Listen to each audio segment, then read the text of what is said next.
First of all, Robbie, I'm kind of quite surprised. We had four committee hearings in the House. I distinctly remember Mr. Barcelon, who represents at least one large business group.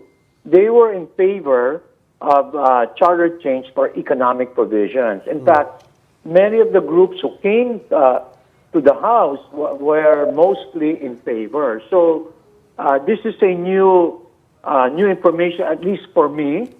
And they probably have good points, but what we did in the House, because I was one of the few members initially that wanted charter change through con assembly and not con. But the discussion I remember was to pass something, which we did, to trigger the national debate on it and to trigger a discussion with the Senate. So, that's part of democracy. If the Makati Business Club and other groups think it's not necessary, then their voice should be heard. But we've done our work in the House. It's already approved.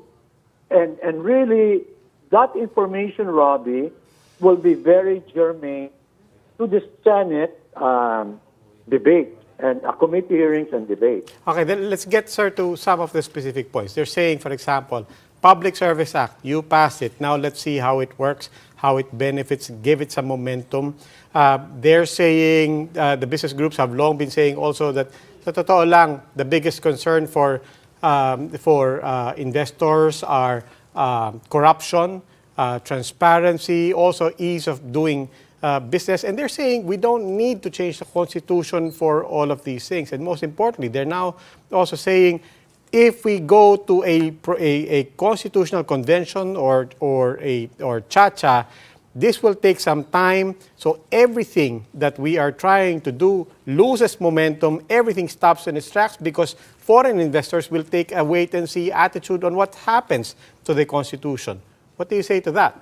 Well, first of all, the Public Service Act, even though it meant well, was really a band-aid approach. And that was one of the good arguments that I had heard. Because, in fact, I've been told someone, or if they haven't, will question that in the Supreme Court. And even with the Public Service Act, it left many industries with the restrictive conditions against foreigners. Transmission and distribution of power is still considered a public utility. Educational institutions, media, there's still a few major industries that's not covered by the Public Service Act. So that didn't really solve everything. And that's why there was merit to the argument that once and for all, let's push the issue now while it's early because, if this discussion was happening, let's say, towards the latter part of the presidency, the talk will be, people will be saying it's vested interest, no election, and all that stuff. That's why it was a little persuasive, at least for me, to have this discussion early on. I respect those opinions, but the Public Service Act, to be honest with you, if you look into the details, was a band-aid solution. Now, you're correct. There are many other issues, problems that's facing us. In fact, part of the 23 bills we passed included addressing some of those. On the ease of doing business, in fact, I'm going to file remedial legislation that will help the anti-red tape authority. The Speaker supported arguments to file a better strengthening the law on anti-red tape and ease of doing business. As you know, we passed amendments to the BOT law. We are now considering a committee on revisions of law where, in fact, we're working so hard. I think we've got 3 TWGs for hours and hours to look into the 9184, which is the procurement law, how that can be improved to even lessen and mitigate any possible corruption in bidding. So we're working on all those issues. In fairness, to the House, and I'm part of that. As you know, I'm in a minority. I'm very vocal when we see something that we think is not right.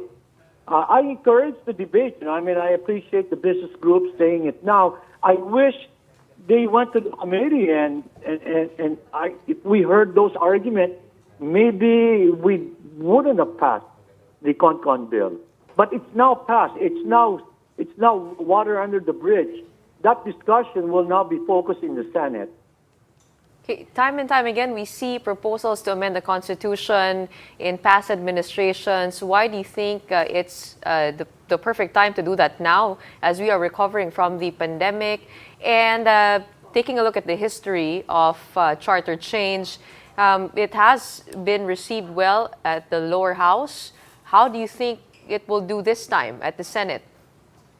Well, I spoke to Senator Robin Padilla about 3 weeks ago. At that time, his position was, at least to me, we were speaking at an event, and I felt the same way he did, which is let's go all out on the economic provisions, nothing on political provisions. And he wanted a constituent assembly. At that time, he said no on convention.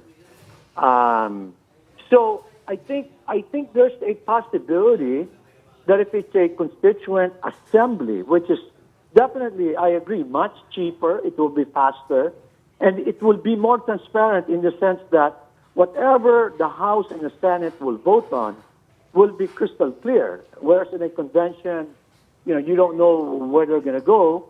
And the Speaker said he's open, so I was happy to hear that.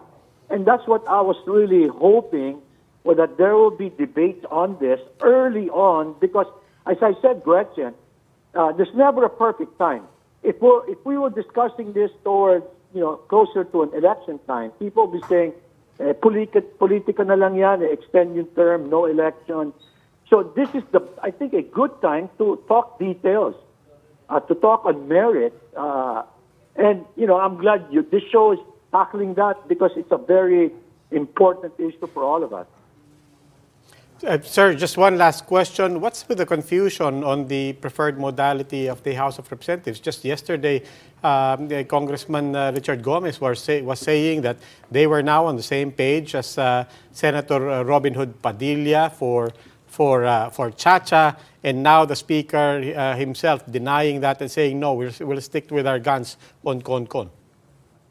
Well, I can't speak for Gomez, but I read the article that the Speaker himself was quoted saying he will stick to Con, but he's open. So that in itself is good news, because my position and my advocacy with the Speaker and my colleagues is, let's wait what the Senate will do, and then let's be open. Because, Robbie, Gretchen, as you know, the parliamentary procedure is, when our bill is different from the Senate, we are required to form a bicameral conference committee, and then they will reconcile it.